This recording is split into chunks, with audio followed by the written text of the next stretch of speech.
perspective, from the ICT perspective, perhaps. What's your views in terms of moving towards entrepreneurship to address unemployment? Thank you, Roy. And in line with Mr. Abdul Hai, I want to tell that for the entrepreneurship, I can tell you more than 30,000 new entrepreneurs is now working in Bangladesh. And in the PDA, more than 30,000 business plan is on the site. So if anybody wants to see the business plan, what they're doing in their practical life, everything is, we put it in the PDA. So anybody can get encouraged and can find the business plan in the PDA.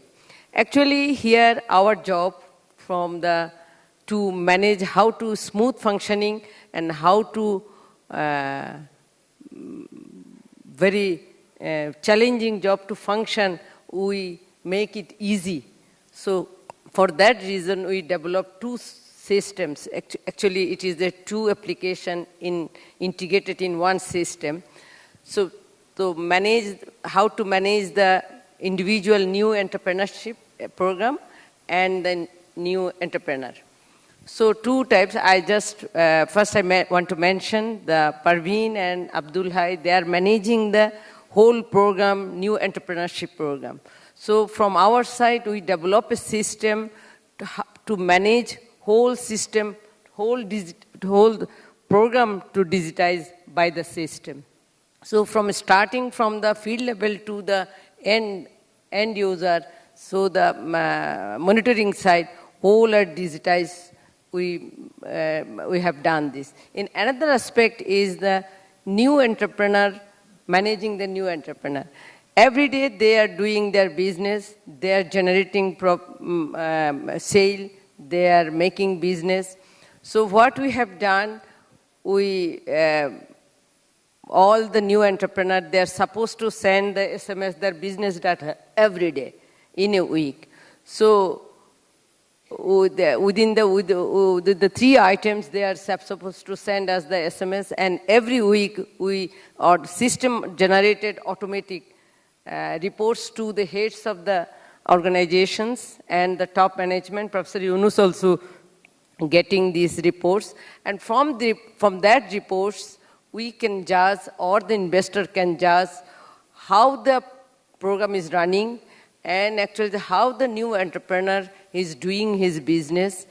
And sometimes at the end of the week, there is a marking whether the entrepreneur is doing regular or irregular.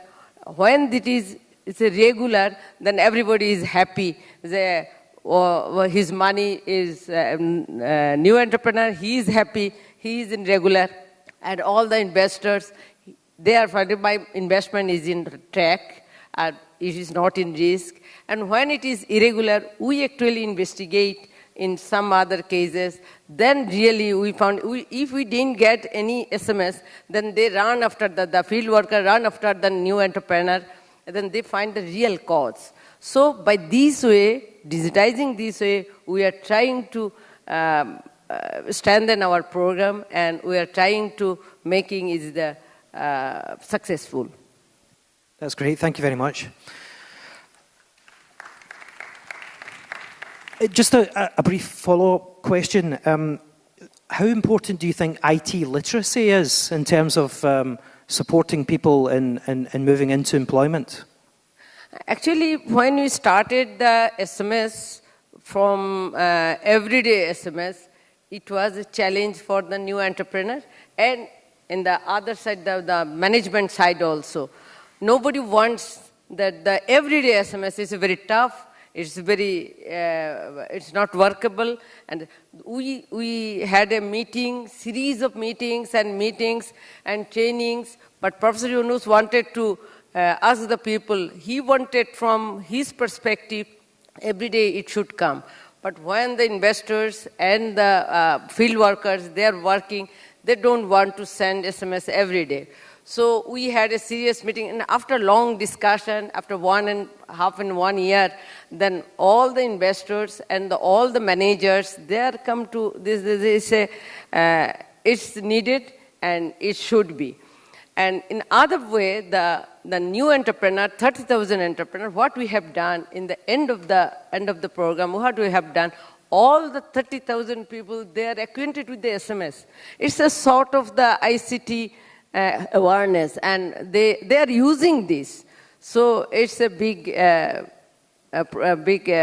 think, success of this program. That's really helpful. Thank you very much. Using the ICT. Thank you. I'm going to move now to Mr. Mohammed Amamis Sultan, Grameen Kalyan, yeah? And you're involved in primary healthcare, particularly in rural communities. And you have a young entrepreneur investment program, etc. So from your perspective, maybe from the perspective of young people as well, what do you think, how important do you think it is for young people to develop their skills, the opportunities to realize their ambitions? Last one, was the last one? Just to realize their ambitions, to move into, to develop their ideas, to become an entrepreneur. Okay, so I have my past experience in Grameen Bank. So we know how to deal with these people. So, and this is the people coming in, this young entrepreneur. They are from the Grameen Bank families member. So this is the second generation or third generation is coming and borrowing the money. So from that experience, we took this program, and here is challenges, but as we have experience, so we can utilize that experience. We have now, like in my organization, we have now 3,000 young entrepreneurs. So we have the process of selection, identification of the young entrepreneur, and it is easy way we can identify them because the Grameen borrowers, as they are the keys of Grameen Bank borrowers, Grameen Bank has centers in each places, in branches. So the catchment area we are working now, so we met with this center and we speak about our activities, our program. Then these boys, the mother told the children, they tell the children about our program, so they used to come. We met, and there is a selection process. It takes like 4 to 6 weeks. Then they come, then they select. There is a committee, they select them finally. Then we provide investment to them. And there is two things. There is unemployment, huge unemployment in our country also. And there is also temporary unemployment. More the day laborer in the rural area or agricultural laborer in the area, they don't have regular job. Maybe 6 months to 9 months they have job. The rest of the period, they are just sitting idle. So that's why they cannot bring out of the poverty or keeping in the same economic situation. So we also enroll them as an entrepreneur, and we try to motivate them to be an entrepreneur, and we provide funding to them also. So this is the challenges here is the selection, proper selection, then motivate them to be an entrepreneur, because always they do not want to take this challenge.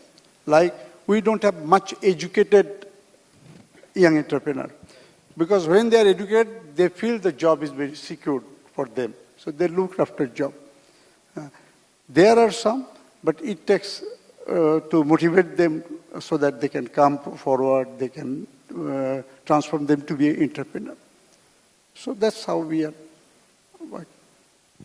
That's very helpful, thank you. You've also touched upon the fact that young people need more than just investment. They need support. Can you talk just slightly more about what other kind of things that young people need? So it is now we have completed 3 years. So the first cycle was 3 years to repay the loan they borrowed. Then they are coming up with the second cycle, second term investment. Now they want more money. So we also, the system that we have the record of their first time when they borrowed loan, we have regular record. So we grade them, how they are performing in different ways and means we have to. So definitely second time they are asked for double, sometimes triple those who are capable. So those who are capable, they did very good. And when we feel the money is needed for them, then we decided to them higher investment. If we feel that this confident they can do prosperity, and there are very good entrepreneur we have also, and they are not only creating their job, they also providing job for the others also. So it's their own confidence, and your confidence in them is proven. Yeah, excellent. When they borrowed first time loan, they are scared sometimes. Then gradually when they started practicing, and when they found that dealing with us, they are comfortable, then they come. That's helpful. Thank you very much indeed. I'm going to turn now to Suresh Krishna, who's involved in the Yunus Social Business Fund here in Bangalore. You've also been involved in, working, and particularly in in providing housing, particularly affordable housing for poor people, etc. From your experience, if you don't mind, could you tell us about how you think the work that you do could help transition from unemployment into entrepreneurship? Yeah, thank you. I think I'll be brief. I've been part of the microfinance movement for almost close to 20 years now. One of the key learnings which came up for me was, I would highlight 2 points there. One is the capacity of those young people to run their own businesses, or whether it is, we call it self-employment, or a local enterprise, or an enterprise which is locally, which they do. So one is the capacity. I find that many of them cannot differentiate between the business and their personal lives. It is kind of merged. So if you ask anybody what is their cash flows or how much is their business income, they actually can't differentiate it, because for them, the business income and the business expenditure, family-related expenditure is all merged within them. So many times it is very difficult for us to identify what is their real income. So one of the main requirements here is to actually help them understand these two has to be separately analyzed, so that they can grow their business as well. We used to do a lot of training programs to actually train them to scale their enterprises. One of the biggest challenge we found was when we actually helped them to understand their cash flows much better, they could